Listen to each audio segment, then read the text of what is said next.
Eres una inútil, gritó mi padre en mi fiesta de cumpleaños, dándome un cheque y corriéndome de la casa familiar que tanto amaba. Pero había un detalle: gracias a mi negocio secreto, yo ya había comprado la hipoteca de la casa. Si aún no estás suscrito al canal, haz clic en el botón de suscripción y activa la campanita para no perderte ninguna de nuestras historias. Tu apoyo significa todo para nosotros. Si esta historia te parece interesante, déjale un like. También me encantaría saber de qué ciudad eres, déjanos el nombre de tu ciudad en los comentarios. Ahora, empecemos con la historia. La música de ranchera sonaba fuera de lugar.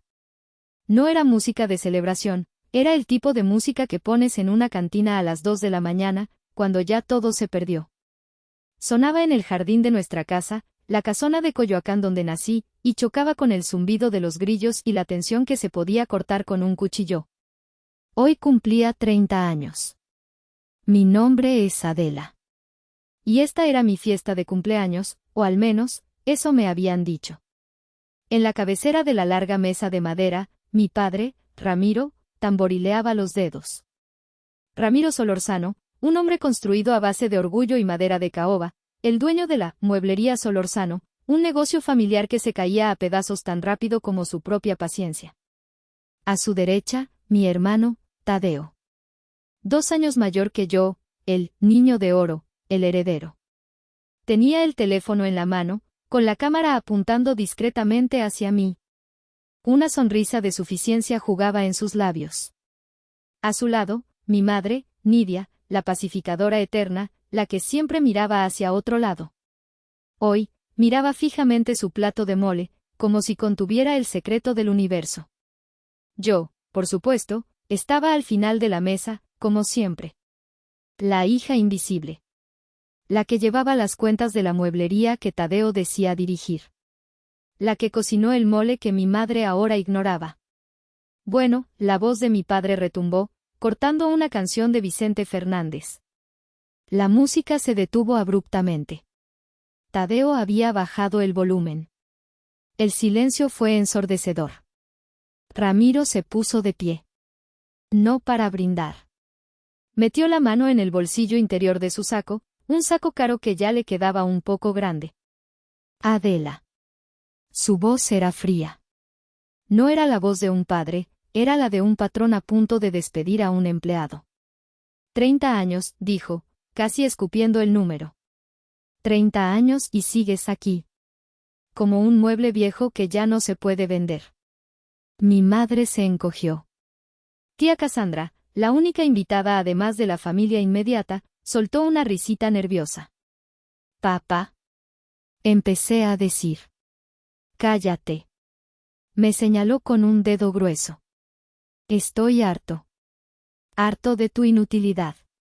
Harto de verte sentada frente a esa maldita computadora todo el día, perdiendo el tiempo, sin hacer nada productivo, mientras tu hermano se parte el lomo tratando de salvar el negocio. Tadeo levantó la barbilla, asintiendo con gravedad, sin dejar de grabar. El lomo partido de Tadeo consistía en llegar a las 11 de la mañana y gastar en publicidad inútil. Mi padre sacó un sobre blanco de su saco. Era un sobre de negocios, membretado. Lo arrojó sobre la mesa. Se deslizó sobre el mantel bordado y se detuvo justo al lado de mi pastel de 3 leches, que yo misma había horneado y que nadie había tocado. Toma este dinero y lárgate. Las palabras quedaron suspendidas en el aire húmedo de la noche. Eres una inútil, gritó, su rostro enrojeciendo. 30 años y sigues siendo una carga. No puedo soportar tu presencia en esta casa ni un día más. Tadeo hizo un paneo lento con su celular, capturando mi rostro, luego el sobre, luego a mi padre. Para el recuerdo, hermanita, susurró, con una crueldad divertida. Ahí dentro, dijo mi padre, calmándose un poco, pero con la misma frialdad, hay 50,000 pesos. Es tu última liquidación. Tu finiquito de esta familia. Tienes una semana para recoger tus porquerías y largarte. Voy a vender esta casa. Vender la casa. Las palabras me golpearon más que el insulto. Esta casa. La casa de mi abuela. Sentí que el mundo se detenía. El olor del jazmín del jardín, el sabor del mole en mi boca, todo se desvaneció. Solo quedaba el zumbido en mis oídos y la imagen de ese sobre blanco. Levanté la mirada. Vi el desprecio en la cara de mi padre. Vi la diversión en la de Tadeo. Vi el pánico cobarde en la de mi madre.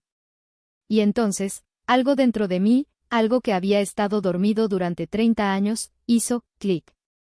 No lloré. No supliqué.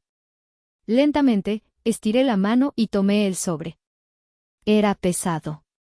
El peso de 50,000 pesos y 30 años de humillaciones. Miré directamente a los ojos de mi padre. Gracias, papá, dije, mi voz sorprendentemente firme, clara como el cristal. La confusión reemplazó la ira en su rostro. Tadeo dejó de sonreír. Mi madre finalmente levantó la vista, con los ojos llenos de lágrimas que no eran para mí.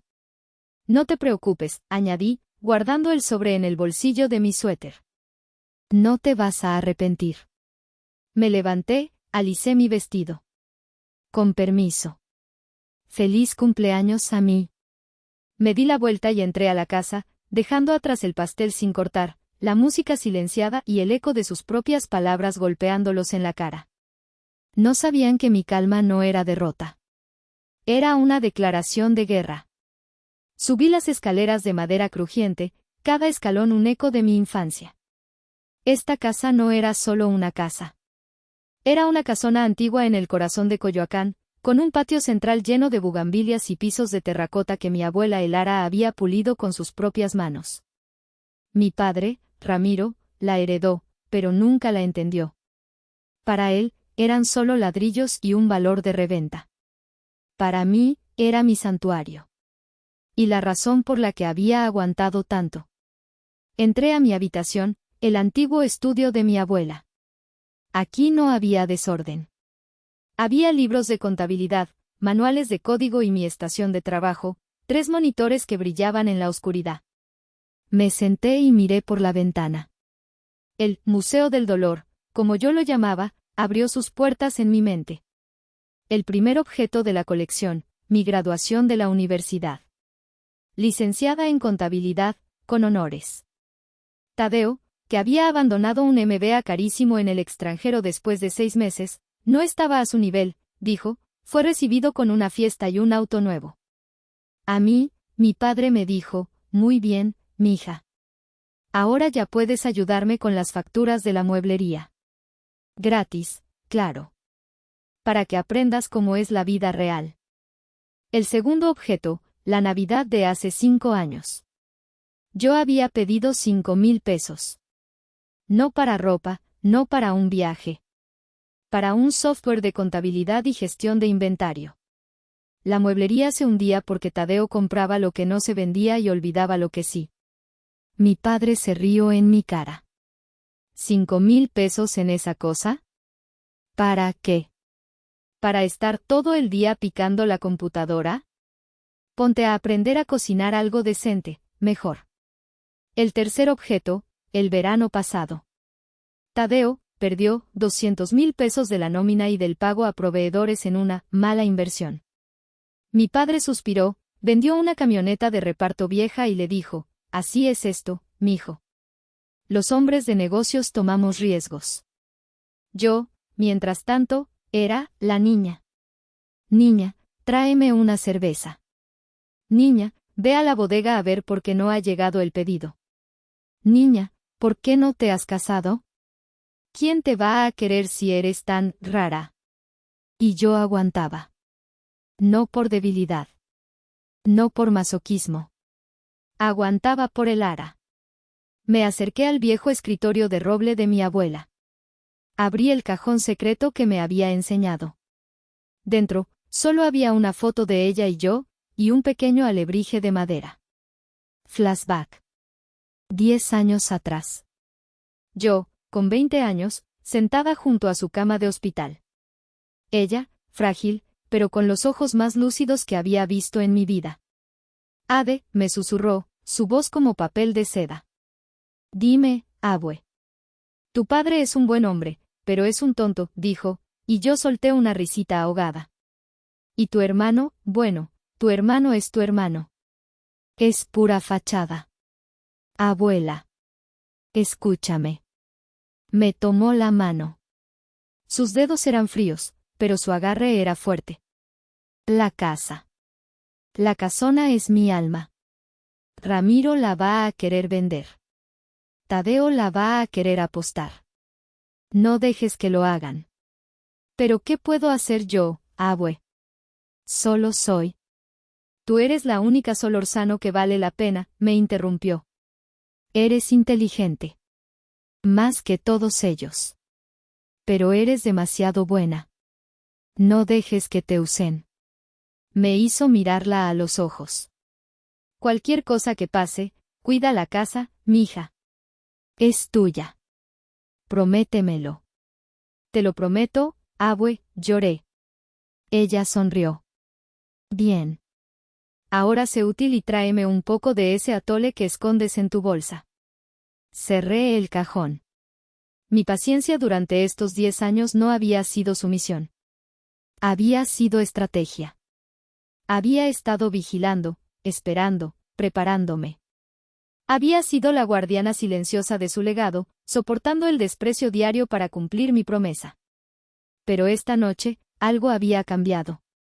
Mi padre no solo me había insultado. Había amenazado la casa. Y eso rompía el pacto. Me senté frente a mis monitores. La fiesta en el jardín había terminado. Escuché la voz de Tadeo, borracho, cantando. Ok, abue, susurré, encendiendo el sistema. Se acabó el tiempo de espera. Para mi familia, yo era una nini.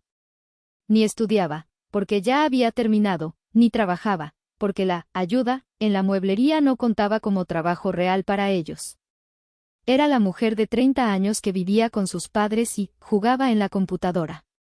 La ironía me habría dado risa si no fuera tan trágica. Encendí mi estación de trabajo. Los 3 monitores brillaron, iluminando la habitación con una luz azulada y profesional que contrastaba con los muebles antiguos de la casa. En una pantalla, un complejo diagrama de flujo de una aplicación bancaria. En otra, líneas de código. En la tercera, mi correo electrónico cifrado. Mi familia no tenía idea de quién era yo. Cuando mi padre me negó los 5,000 pesos para el software de contabilidad, me di cuenta de que si quería salvar la mueblería y cumplir mi promesa, tendría que hacerlo yo misma. Así que aprendí a programar. Empecé en secreto, de madrugada, después de cuadrar las cuentas a mano que Tadeo dejaba botadas. Descubrí que tenía una habilidad natural. Crear orden del caos digital era adictivo. Empecé con trabajos pequeños en plataformas de freelance. Arreglar un error en una página web, diseñar un logo. Pero mi verdadero talento era el UI/UX. El diseño de experiencia de usuario. Me di cuenta de que podía hacer que las aplicaciones financieras complicadas fueran hermosas y fáciles de usar. Hace 5 años, creé mi alter ego, Adesign. La A era por Adela. Pero en secreto, la A también era por abuela. Ella amaba los alebrijes, esas criaturas fantásticas y coloridas. Para mí, el diseño UI/UX era eso, tomar el caos de las finanzas y el código, criaturas aterradoras para la mayoría, y convertirlos en algo intuitivo, vibrante y bello. Eran mis alebrijes digitales. Mi primer gran cliente fue una startup de fintech en Monterrey. Luego una en Austin, Texas. Luego un banco en Suiza. Mi reputación creció en la oscuridad. Adesign se convirtió en una leyenda en ciertos círculos tecnológicos. Una diseñadora anónima, cara, pero que entregaba resultados impecables.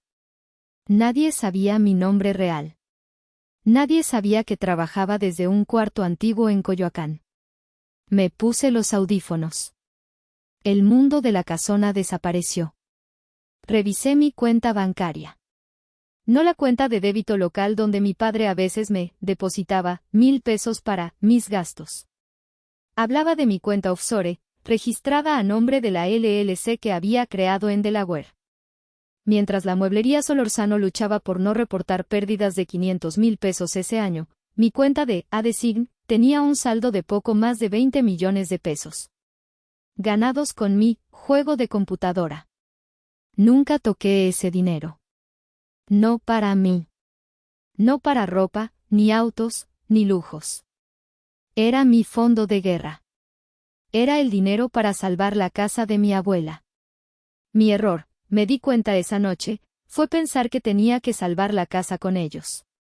Miré el sobre de 50,000 pesos sobre el escritorio. La ironía era tan espesa que casi me ahogaba. Mi padre me había dado mi liquidación, sin saber que yo ganaba eso en un día de trabajo. A veces, en mediodía. Recibí una notificación en mi pantalla. Era un mensaje de Slack, de un cliente en Berlín. ADESIGN, el prototipo es brillante. El SEO está listo para aprobar la siguiente fase de $100K USD. ¿Estás disponible para una llamada rápida? Miré la hora. 3 de la mañana en Berlín. 9 de la noche aquí. Justo en ese momento, mi madre tocó la puerta suavemente. Hija. Adela, ¿estás bien? Tu papá ya se calmó un poco. Escribí en el chat, denme 5 minutos. Estoy terminando un asunto familiar. Le quité el silencio al micrófono. Adelante, mamá. Ella entró, sin mirarme, retorciendo un trapo de cocina. No le hagas caso a tu padre, mija. ¿Sabes cómo es? Está presionado. ¿El negocio? Lo sé, mamá. Él te quiere. Solo que, bueno. Mañana habla con él. Pídele disculpas. ¿Disculpas por qué? Por hacerlo enojar. La miré. La miré de verdad. Y vi a una mujer aterrada, que había elegido su jaula hacía tanto tiempo que ya pensaba que era el cielo. Buenas noches, mamá. Ella suspiró y salió. Me volví a la pantalla. Me puse los audífonos de nuevo. Ok, Klaus, dije, mi voz cambiando a un inglés fluido y profesional. Estoy lista. Hablemos del flujo de autenticación. Mi familia creía que yo era una inútil. El mundo real me pagaba una fortuna por mi cerebro. Esa noche, decidí que era hora de que el mundo real viniera a visitar Coyoacán. El plan no nació esa noche. La rabia de mi cumpleaños solo fue el detonador. La bomba se había armado 3 meses antes. Fue un martes. Lo recuerdo porque los martes Tadeo siempre estaba de mal humor y era el día que tenía que pagar la nómina. Yo estaba en la bodega de la mueblería, que también usaba como mi oficina improvisada, tenía el mejor wifi de la casa. Estaba tratando de rastrear un pedido de cedro que Tadeo juraba haber hecho, pero que no aparecía por ningún lado. La bodega estaba justo debajo de la oficina principal. Las paredes eran gruesas, pero mi abuela había instalado un viejo sistema de intercomunicación, y a veces, si el receptor de la bodega estaba encendido por accidente, se podía oír todo. Ese día, estaba encendido. Escuché la puerta de la oficina cerrarse de golpe. Era Tadeo, y sonaba, asustado. Papá, tienes que calmarte. ¿Calmarme? La voz de mi padre era un rugido. ¿Cómo diablos quieres que me calme, Tadeo? 10 millones de pesos. Me quedé helada. 10 millones. Eso era imposible. La mueblería no debía tanto. Yo llevaba las cuentas. Debíamos, sí, pero tal vez 1 millón, 1,5 millones a proveedores. Fue una inversión, papá. Te lo dije. Era seguro. Era el futuro. ¿El futuro? Un tequila NFT de lujo. Mi padre casi se ahogaba con las palabras. Ni siquiera sé qué demonios es un NFT. Pero sí sé lo que es una carta de Banco Azteca. Hubo un silencio. Luego, la voz de Tadeo, más baja, más siniestra. El problema no es el dinero, papá. El problema es que, bueno, para conseguir el préstamo, tuve que, digamos, agilizar tu firma. El silencio que siguió fue peor que los gritos. Falsificó su firma. Mi hermano no era solo un vago incompetente. Era un criminal. ¿Qué? La voz de mi padre era apenas un suso. Tadeo, ¿qué hiciste? Tenía que hacerlo. No me ibas a dar el dinero. Y era una oportunidad única. El tipo de la estafa, digo, del negocio, desapareció. Pero no es mi culpa. Escuché un golpe sordo. Mi padre debió haberse sentado. Perdimos la casa, susurró Ramiro. Nos van a embargar. Se acabó. Todo. No, no, no, dijo Tadeo rápidamente, recuperando su arrogancia. Tranquilo. Tengo un plan. El banco nos va a dar 90 días antes de que el embargo sea público. Vendemos la casa. Rápido. A ese desarrollador que la quiere para hacer departamentos. Pagamos al banco. Y con lo que sobre, nos vamos a un departamento más chico. Empezamos de nuevo. Yo empiezo mi propio negocio. ¿Y la mueblería? ¿El legado de tu abuela?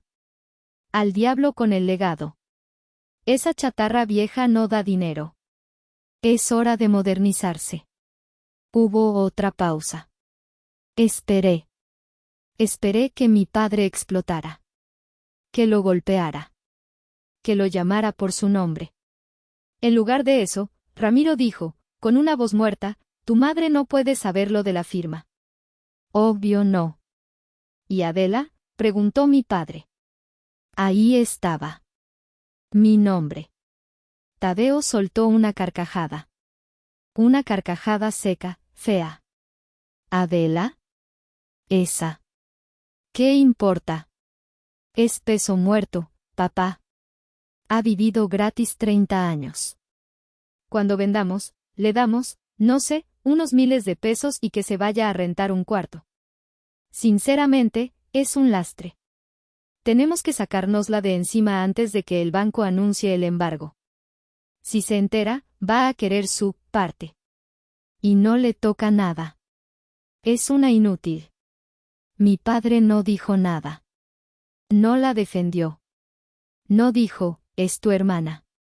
No dijo, ella trabaja aquí más que tú. Su silencio fue la respuesta. Apagué el intercomunicador. Mis manos temblaban tanto que apenas podía mover el interruptor.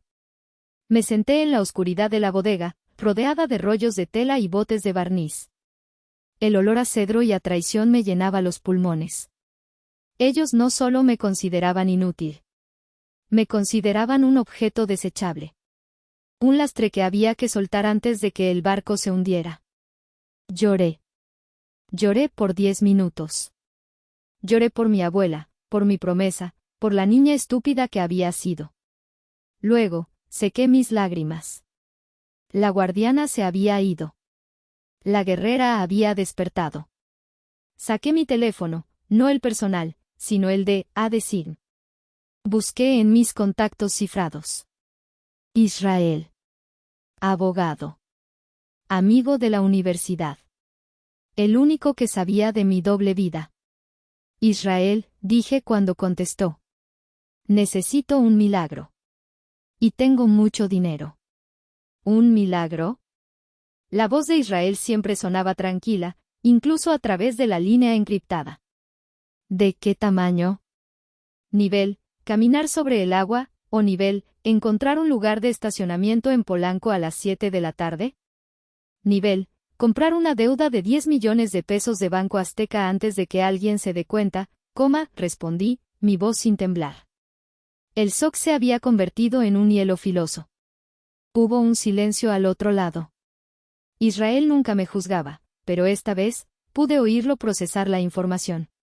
10 millones, repitió lentamente. ¿Banco Azteca? ¿La mueblería de tu familia? ¿Y la casa? Híjole, Adela. Eso es grande. Lo sé. Pero Tadeo falsificó la firma de mi padre. Lo escuché todo. El banco tiene un préstamo fraudulento en sus libros.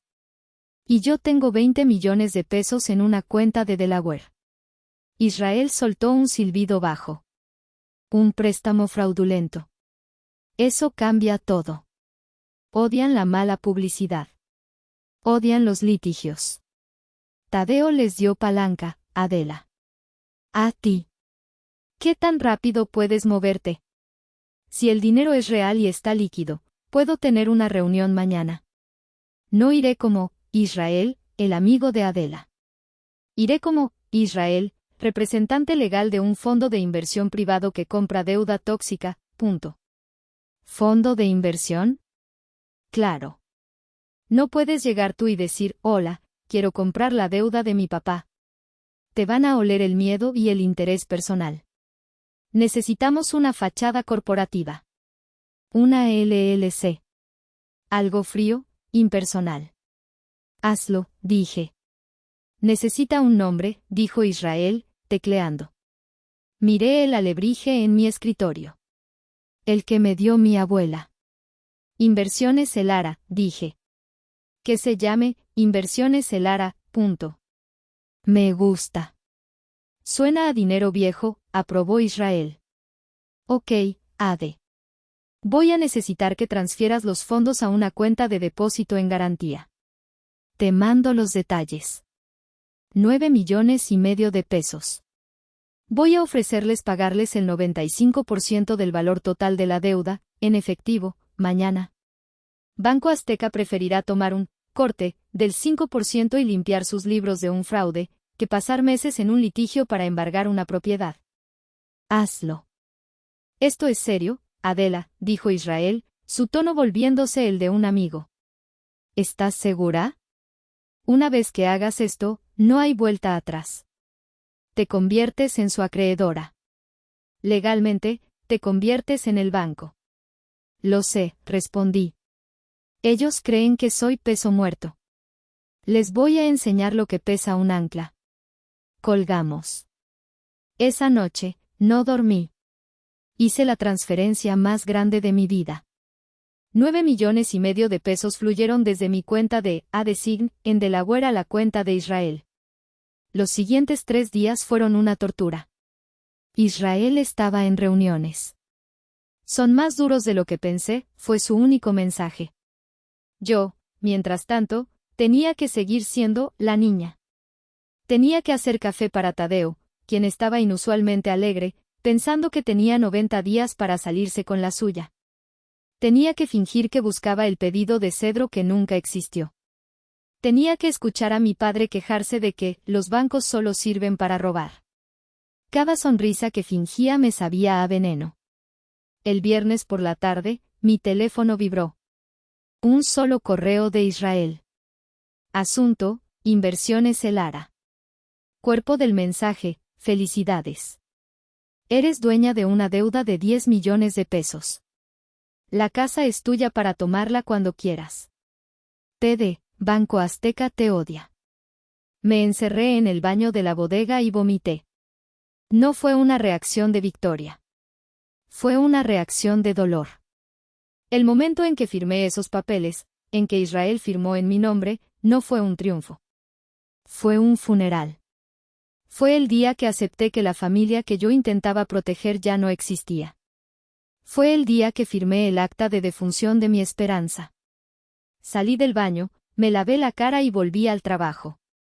Tadeo pasó por mi lado. Oye, niña, ¿qué hay de cenar? Tengo hambre. Lo que tú prepares, Tadeo, respondí, sin levantar la vista. Se detuvo. ¿Qué dijiste? Levanté la vista. Fría. ¿Qué te sirvas tú? Estoy ocupada. Me miró raro, pero se fue, quejándose. La guardiana había muerto. La propietaria acababa de nacer. Los siguientes 3 meses fueron el infierno personal más extraño que he vivido. Vivir bajo el mismo techo que las personas que te han sentenciado, sabiendo que tienes el botón nuclear en tu bolsillo, es una lección de autocontrol. Tenía que ser, la niña, un poco más. Mi rutina se volvió mi escudo. Me levantaba, hacía el café, escuchaba las quejas de mi padre sobre la economía, las quejas de Tadeo sobre la falta de visión de los proveedores. Asentía, decía, sí, papá, tienes razón, Tadeo, y luego me encerraba en mi cueva, como llamaban a mi cuarto. Pero ahora, el juego había cambiado. Mientras ellos planeaban cómo vender la casa y deshacerse de mí, yo planeaba cómo quedármela. La ironía era mi compañera diaria. Una noche, estábamos cenando. Mi madre había hecho albóndigas. «Qué suerte tuvimos», dijo Tadeo, con la boca llena. «Esos idiotas de Banco Azteca vendieron la deuda». «Ja ja. Algún fondo de inversión de pendejos la compró. Ni siquiera han llamado. Deben ser unos amateurs». Ramiro asintió, masticando con semblante serio. «Mejor para nosotros. Nos da tiempo. El desarrollador viene la próxima semana a ver la propiedad. Con lo que nos dé, pagamos a quien sea que tenga la deuda y nos queda una buena lana». «Lana», repitió Tadeo, levantando su cerveza. «Para empezar de nuevo. Sin tanto tiliche viejo». Me miró de reojo. Yo tenía mi laptop en la mesa, algo que mi padre odiaba. «¿Puedes dejar de jugar con esa cosa y ser útil?», espetó Ramiro. «Tráele a tu papá otra cerveza». En la pantalla de mi laptop, oculta para ellos, estaba en una videoconferencia. En silencio y con la cámara apagada. Era con el equipo de estrategia de un neobanco en Berlín. Acababa de cerrar verbalmente un contrato de consultoría por $100,000 para el próximo trimestre. «Perdónenme un momento, Klaus», escribí en el chat de Slack en inglés. «Un asunto doméstico urgente». Le sonreí a Tadeo, el profesional. «Claro, papá. ¿Modelo o Corona?». «La que sea», gruñó. Fui al refrigerador. Mi corazón latía con un ritmo frío y constante. Tadeo, el genio de los negocios, acababa de llamar pendejos y amateurs a Inversiones Elara. A mí. Mientras yo cerraba un trato que valía más que toda la mueblería. Les llevé la cerveza. «Gracias, niña», dijo mi padre, sin mirarme. «De nada», respondí. Volví a mi laptop. «Ok, Klaus, estoy de vuelta. Hablemos de la arquitectura de la información». Ellos creían que yo era la oveja. No sabían que yo era el lobo. Y que ya me había comido al pastor. El plan de ellos era claro: vender la casa, pagarme mi liquidación, los 50,000 pesos, y echarme. Necesitaban un evento para hacerlo. Un evento que me hiciera sentir tan humillada que no quisiera pelear por mi parte. Una semana después, Tadeo me dijo: «Oye, Adela, ya viene tu cumpleaños. El gran 3-0. Deberíamos hacer algo. Una cena. Aquí en el jardín. Solo la familia. Para celebrar». Su sonrisa era falsa. Sus ojos brillaban con malicia. Entendí todo. No era una celebración. Era una ejecución pública. Era el escenario perfecto para su acto final de humillación. «Claro, Tadeo», le sonreí, una sonrisa igual de falsa que la suya. «Me encantaría». «Qué considerado de tu parte». Él se fue, visiblemente satisfecho de que yo fuera tan estúpida. Yo me fui a mi cuarto. Llamé a Israel. «Israel, ya tengo la fecha.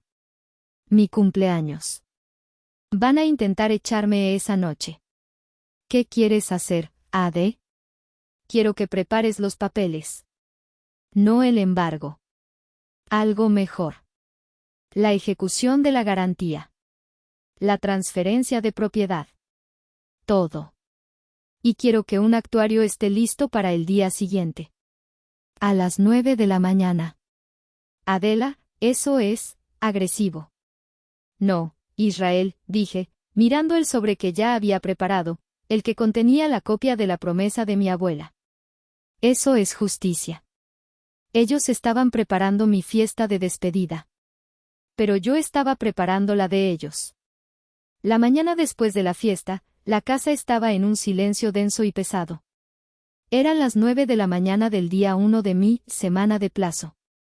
Bajé las escaleras. No llevaba pijama.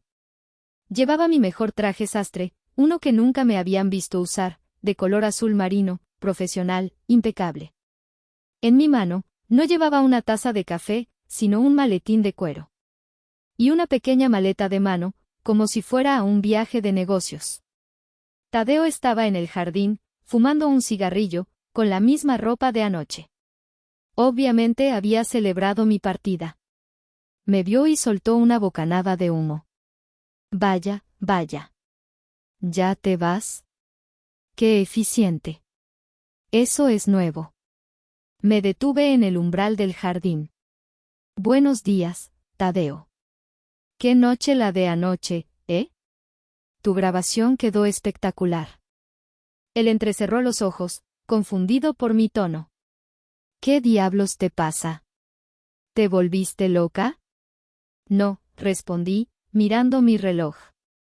Al contrario. Nunca había estado más cuerda. Ramiro salió de la cocina, con el periódico en la mano. Me vio con la maleta. Una rara expresión de culpa cruzó su rostro por un segundo, pero la aplastó de inmediato. Ah, dijo. Veo que tomaste una decisión sensata. El dinero está en el sobre, ¿verdad? No quiero que digas que no te di nada. Los 50,000 pesos están aquí, dije, señalando mi maletín. Una oferta muy generosa. Bueno, pues. Apúrate. Entre más rápido te vayas, mejor. El desarrollador viene el viernes. Sobre eso. Comencé a decir. Dindón. El timbre de la casona resonó. Era un sonido antiguo, fuerte. Tadeo y Ramiro se miraron. ¿Esperas a alguien?, preguntó Ramiro, frunciendo el ceño. De hecho, sí, sonreí. Estoy esperando a mis invitados. Fui a la puerta principal. Tadeo y Ramiro me siguieron, confundidos. Abrí la pesada puerta de madera. Afuera no había un taxi. Había 3 hombres y una mujer. 2 de ellos, vestidos con trajes grises idénticos, eran actuarios, llevaban portafolios abultados y expresiones neutras.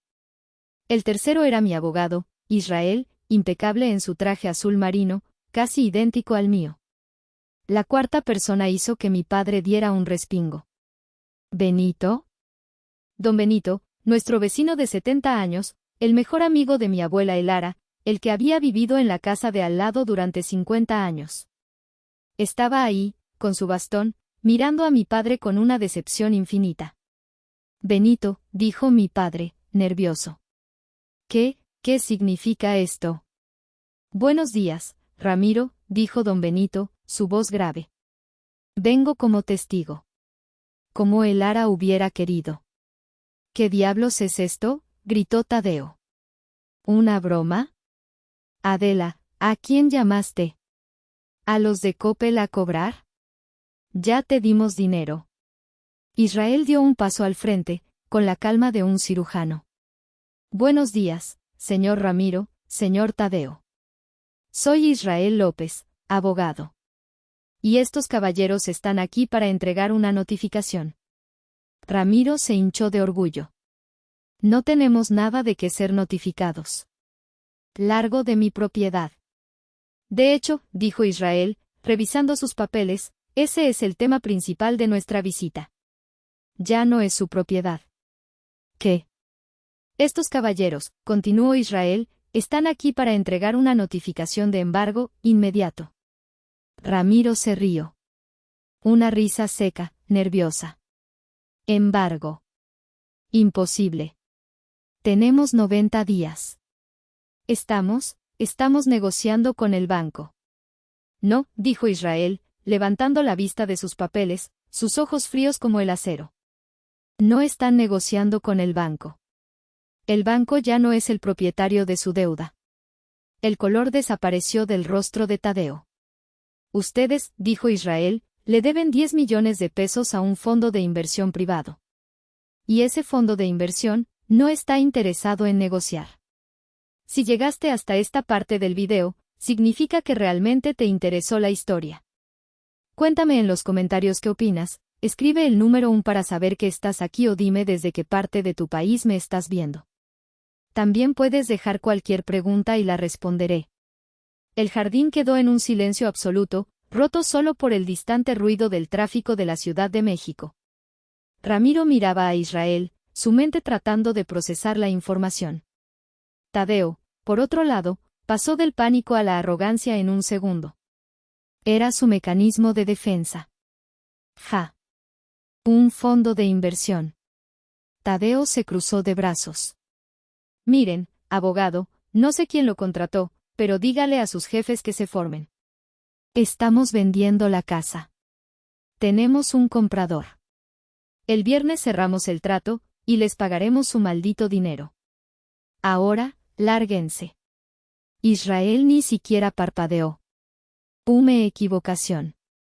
Inversiones Elara, el nuevo acreedor, no está interesado en su venta. Y no están interesados en esperar al viernes. Sacó un documento del maletín de uno de los actuarios. Esta es una ejecución de garantía hipotecaria. Tienen una deuda vencida de 10 millones de pesos. Inversiones Elara exige el pago total ahora mismo. ¿Ahora mismo?, gritó Ramiro. ¿Está loco? Nadie tiene 10 millones de pesos en el bolsillo. Esto es un abuso. Llamaré a mi abogado. Adelante, dijo Israel. Pero mientras tanto, la deuda es clara. Y el incumplimiento también. Si no pueden pagar el total, en este preciso instante, el acreedor tomará posesión de la garantía. Es decir, de esta casa. No pueden, gritó Ramiro. Fue entonces cuando Tadeo finalmente me vio a mí, parada junto a Israel, tranquila, observando. Su cerebro conectó los puntos equivocados. Fuiste tú, me gritó, señalándome. Tú llamaste a esta gente. Pequeña víbora. ¿Qué les prometiste? ¿Una parte del dinero? Estás tratando de vengarte por lo de anoche. Se volvió hacia Ramiro. Te lo dije, papá. Es una ingrata. Ramiro me miró, sus ojos llenos de veneno. Así que esta es tu jugada, ¿eh? ¿Traer a estos buitres a mi casa? No, papá, dije, mi voz resonando en el patio. Yo no traje a los buitres. Yo soy la dueña del nido. Tadeo soltó una carcajada. ¿Qué dices? Estás loca. Anoche te dimos 50,000 pesos para que te fueras a la mierda. ¿Y ahora eres la dueña? Buena broma. Se volvió hacia Israel. ¿Qué? ¿Te pagó con los 50,000 de papá? Ahí estaba. El momento. Le di una señal a Israel. Él asintió. Tomé el sobre con los 50,000 pesos de mi maletín. Lo saqué. No, Tadeo, dije, mi voz helada. No pagué con los 50,000 de papá. Caminé lentamente hacia él y le puse el sobre en el bolsillo de su camisa. Te lo devuelvo. Lo vas a necesitar. Lo miré fijamente. Yo no pagué con su dinero. Yo pagué la deuda de 10 millones de pesos, con el dinero que gané la semana pasada. La cara de Tadeo se congeló. Ramiro dejó de respirar. ¿Qué, balbuceó Ramiro? Me volví hacia Israel. Israel, ¿me presentas, por favor? Israel dio un paso al frente, su voz resonando con autoridad legal. Señor Ramiro Solorzano. Señor Tadeo Solorzano. Permítanme presentarles a la directora ejecutiva, única accionista y presidenta del Consejo de Inversiones Elara, la señorita Adela Solorzano. Israel sacó un segundo juego de documentos. Mi clienta, continuó, la señorita Adela, compró su deuda hipotecaria hace 3 meses. Ella ha sido su acreedora legal todo este tiempo. Ramiro me miraba, su boca abriéndose y cerrándose, pero sin sonido. Y, dijo Israel, sacando un último documento, dado que ustedes, en sus propias palabras, no pueden pagar la deuda de 10 millones de pesos, mi clienta ha decidido ejecutar la garantía. A partir de las 9:30 de esta mañana, Inversiones Elara, representada aquí por la señorita Adela Solorzano, es la única y legal propietaria de esta casa y de la propiedad comercial adjunta, la mueblería Solorzano. Felicidades, Adela. La casa es tuya. El silencio que cayó sobre el patio no fue un silencio normal.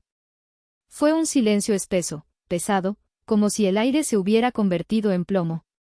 Se podía oír el zumbido de un colibrí en las bugambilias, un sonido violentamente alegre en medio de la devastación.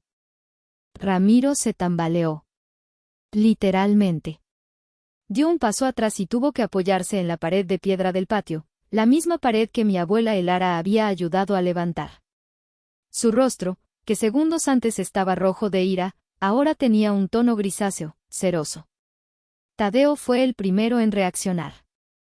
Con rabia, por supuesto. No. Es una mentira, gritó, su voz rompiéndose en un chillido agudo. Es una trampa. Papá, diles. Es una pinche broma. No es ninguna broma, Tadeo, dije, sacando mi teléfono de ADSIGN. Abrí la aplicación de mi banco de Delaware. Se la mostré. ¿Ves este número? ¿Ves todos esos ceros? Eso es lo que gano en un año, jugando en mi computadora. Eso es ADSIGN. Yo soy ADSIGN. Tadeo miró la pantalla, sus ojos luchando por enfocar. Pudo ver el saldo. Pudo ver las transferencias. Vi el momento exacto en que su mundo se fracturó. El momento en que el inútil se convirtió en el poder. En ese instante, la puerta de la cocina se abrió y mi madre, Nidia, salió, secándose las manos en el delantal. Llevaba una bandeja con tazas de café para sus hombres. ¿Ramiro? ¿Tadeo? ¿Qué pasa? ¿Quiénes son estas personas? Vio la escena, Ramiro contra la pared, Tadeo temblando de rabia, y a mí, rodeada de abogados y notarios. La bandeja de café cayó de sus manos. Las tazas se hicieron añicos contra la terracota, el líquido oscuro esparciéndose como sangre. Nidia. Susurró Ramiro. Adela, hija, ¿qué hiciste? Lloró mi madre, corriendo hacia mi padre. ¿Yo qué hice? Mi voz era dura, no quedaba nada de la niña.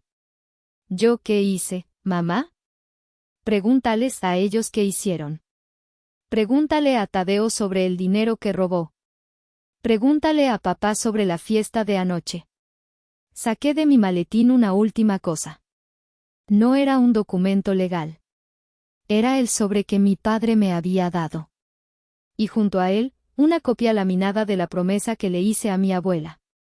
Anoche, dije, mi voz clara para que todos, incluidos los actuarios, escucharan, mi padre me dio 50,000 pesos y me dijo, toma este dinero y lárgate. Me corrió de mi casa en mi cumpleaños. Tadeo lo grabó para divertirse. Los actuarios, hombres acostumbrados a todo, se miraron incómodos. Pero cometieron un error, continué. Me dieron una semana. Yo solo necesité 12 horas. Fue entonces cuando don Benito, el vecino, dio un paso al frente, golpeando el suelo con su bastón. Miró a Ramiro. Yo vi a Elara construir esta casa con sus manos, dijo don Benito, su voz temblando de emoción. Ella puso cada ladrillo pensando en el futuro. Y yo estuve ahí cuando le dijo a Adela que esta casa era su alma. Se volvió hacia mí. Tu abuela estaría orgullosa, Adela. Por fin alguien está protegiendo su legado. No, susurró mi madre, no pueden, somos familia. Exacto, mamá, respondí. ¿Familia? Ustedes planearon vender la casa de mi abuela para pagar el fraude de Tadeo. Ustedes planearon echarme a la calle como basura. Ustedes dejaron de ser mi familia anoche a las 10:15. Miré a Ramiro. Yo no rompí esta familia, papá. Yo solo estoy recogiendo los pedazos. Y adivina qué. Yo me quedo con el pedazo más grande. El poder es algo curioso. Durante 30 años, el poder en esa casa se medía en decibelios. La voz más fuerte, la de Ramiro, era la que mandaba. El heredero varón, Tadeo, era el segundo al mando. Mi madre y yo estábamos al fondo.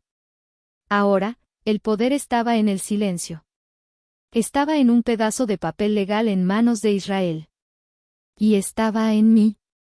Ramiro se despegó de la pared. El gris de su rostro fue reemplazado por un rojo suplicante. Dio un paso hacia mí, con las manos extendidas. Adela. Su voz era un susurro roto. Mi hija, hijita. El uso de esos diminutivos, que antes usaba para disminuirme, ahora los usaba para suplicar. Me dio asco. No puedes hacernos esto, dijo. Somos familia. Somos tu familia. Cometimos un error. Tu hermano cometió un error. Pero no puedes echarnos de nuestra casa. Tu casa, repetí, saboreando la ironía. Qué curioso. Anoche era, mi casa, cuando me estabas corriendo de ella. Pero ahora que es, mi casa, legalmente, de repente vuelve a ser, nuestra casa, punto. Adela, por favor, suplicó, intentando tomar mi mano. Aparté la mano. Anoche me diste mi liquidación, dije, mi voz cortante. Me despediste de la familia Solorzano. Dijiste, toma este dinero y lárgate. Yo solo estoy aceptando tus términos. Tadeo, viendo que su padre fallaba, intentó otra táctica, la lástima. Pero ¿a dónde iremos?, chilló, las lágrimas de cocodrilo brotando. No tenemos nada. Tú tienes todo ese dinero. ¿Y nosotros qué? ¿Nos vas a dejar en la calle? ¿A tu propia familia? Preocupado por dónde ir, Tadeo, le pregunté. Yo también lo estaba anoche. Pero luego recordé que soy una adulta funcional. Tú, en cambio, buena suerte. Levanté la mano. Israel. Sí, Adela. Por favor, pídeles a los señores actuarios que comiencen el inventario de la mueblería. Sospecho que Tadeo ha estado manejando mal el stock. Quiero saber exactamente qué queda del legado de mi abuela. No puedes tocar la mueblería, gritó Ramiro. Eso sí que no. La hipoteca cubría ambas propiedades, papá. La residencial y la comercial. Ambas son mías ahora. Y Tadeo, me volví hacia mi hermano, considera esto tu aviso de despido oficial. Estás fuera. Eres un monstruo, gritó Tadeo. No, dije. Soy una mejor gerente que tú. Ahora, si me disculpan. Me volví hacia mi madre. Ella era la única pieza que no encajaba. Estaba llorando en silencio, desgarrada entre el hombre al que le había servido toda la vida y la hija que había abandonado. Caminé hacia ella. Mamá. Ella levantó la vista, sus ojos rojos e hinchados. Tú no firmaste la hipoteca, le dije en voz baja, para que solo ella me oyera. Tú no me insultaste anoche. Tú solo, no hiciste nada. Le ofrecí una mano. La decisión es tuya. Ellos, señalé a Ramiro y Tadeo, se tienen que ir. Hoy. Pero tú te puedes quedar. Si quieres. Puedes quedarte en la casa de tu suegra, conmigo. Le estaba dando una opción. Una salida. Mi madre me miró. Vi la lucha en su rostro. La posibilidad de libertad. Luego miró por encima de mi hombro a Ramiro. Él la miraba con ojos de perro apaleado, pero con una orden implícita. Y ella eligió. Lentamente, retrocedió un paso, alejándose de mi mano extendida. Y fue a pararse al lado de Ramiro. Tomó la mano de su marido. Eligió su jaula. Cerré los ojos por un segundo. El último hilo que me unía a la esperanza se rompió. Entiendo, dije, mi voz ahora completamente desprovista de emoción. Me di la vuelta. Israel, dije en voz alta. ¿Adela? Dals una semana. La misma semana que ellos me dieron a mí. Miré a los tres. Tienen 7 días para empacar sus cosas personales y largarse de mi propiedad. Don Benito será mi testigo de que no se lleven nada que pertenezca a la casa. Adela. Suplicó mi madre. 7 días, repetí. El reloj corre. Bienvenidos a la vida real. Han pasado 6 meses desde ese día. 6 meses desde que vi a mi familia salir por la puerta principal, cargando cajas en lugar de dignidad. Se fueron. Tadeo gritando amenazas vacías. Mi padre, por primera vez en su vida, en silencio, un hombre roto que se negaba a mirarme. Mi madre, llorando, me dejó una pequeña cruz bendita en el buzón. ¿Qué pasó después? Se mudaron a un pequeño departamento de 2 recámaras en la colonia Doctores. Un lugar que Tadeo describía como el infierno, pero que era lo único que podían pagar con los ahorros que mi madre tenía. Los 50,000 pesos que les devolví, aparentemente, se fueron en el depósito y el primer mes de renta. Tadeo, el genio de los negocios NFT, ahora trabaja. De verdad. En un call center. Vende paquetes de telefonía. Odia cada segundo, lo cual, supongo, es lo más cercano a la justicia poética que veré. Mi padre, Ramiro, no sale del departamento. La vergüenza, me dice mi tía Cassandra, que ahora me llama, para saludar, se lo comió vivo. El gran patriarca, reducido a vivir de la pensión mínima y de lo que mi madre puede estirar. Y yo cumplí mi promesa. No cerré la mueblería Solorzano. Eso habría sido lo fácil. En cambio, hice lo que siempre quise hacer, la salvé. Despedí a los parásitos que Tadeo tenía en la nómina. Recontraté a los viejos artesanos que mi padre había jubilado sin paga. Y usé mis habilidades de ADesign. Durante 6 meses, rediseñé todo. Creé una marca nueva, basada en la mueblería, pero con un toque moderno. La llamé Elara. Invertí 2 millones de pesos de mi propio dinero. Creé un sitio web de comercio electrónico impecable, con renders en 3D de cada pieza. Fui a Oaxaca y a Michoacán, hice alianzas con artesanos locales. Elara no vende muebles y vende legado. Vende diseño artesanal mexicano de alta gama al mundo. El mes pasado, cerramos nuestro primer contenedor para una boutique de diseño en Copenhague. La casona respira de nuevo. La pinté, restauré la madera, y el taller de la mueblería ahora zumba con el sonido del trabajo real, no de la desesperación. Mi vida es tranquila.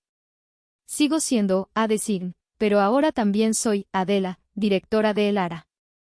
Pero, y siempre hay un pero, ¿verdad? Ayer, sonó el teléfono de la casa. Era mi madre. No llamó de su celular. Tadeo no pagó el plan. Llamó desde un teléfono público de la calle. Estaba llorando. Hija, mija, por favor. ¿Qué pasa, mamá? Tu padre no es el mismo. Está gris. Ya no grita.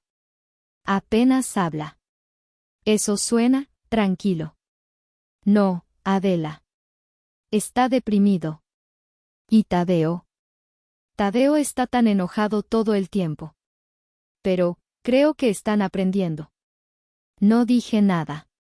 Ya viene Navidad, mija, dijo, su voz quebrándose. Y, yo solo quiero, ¿no podríamos cenar todos juntos? En la casa. En tu casa. Como antes. Mamá, como antes, fue lo que nos trajo aquí. No. Pero él ha cambiado. Tadeo está arrepentido. Solo una cena, Adela. Para ver si podemos, perdonar. Colgué. Le dije que lo pensaría. Y aquí estoy, en el patio de mi abuela, con las luces de Navidad que acabo de poner brillando en las bugambilias. Estoy en paz. Soy exitosa. Salvé el legado. Pero si les digo que no, Seré el monstruo que destrozó a su familia por dinero. Seré la hija cruel que dejó a sus padres en la ruina. ¿Y si les digo que sí, si abro esa puerta, estoy traicionando a mi abuela? ¿Estoy siendo la misma idiota ingenua de antes, lista para ser usada de nuevo? Mi madre quiere que cenemos todos juntos en Navidad, en mi casa. ¿Ustedes qué harían? ¿Debería darles otra oportunidad? ¿O hice bien en mantener mi distancia? ¿Soy la mala por querer, por fin, tener paz en mi propia casa?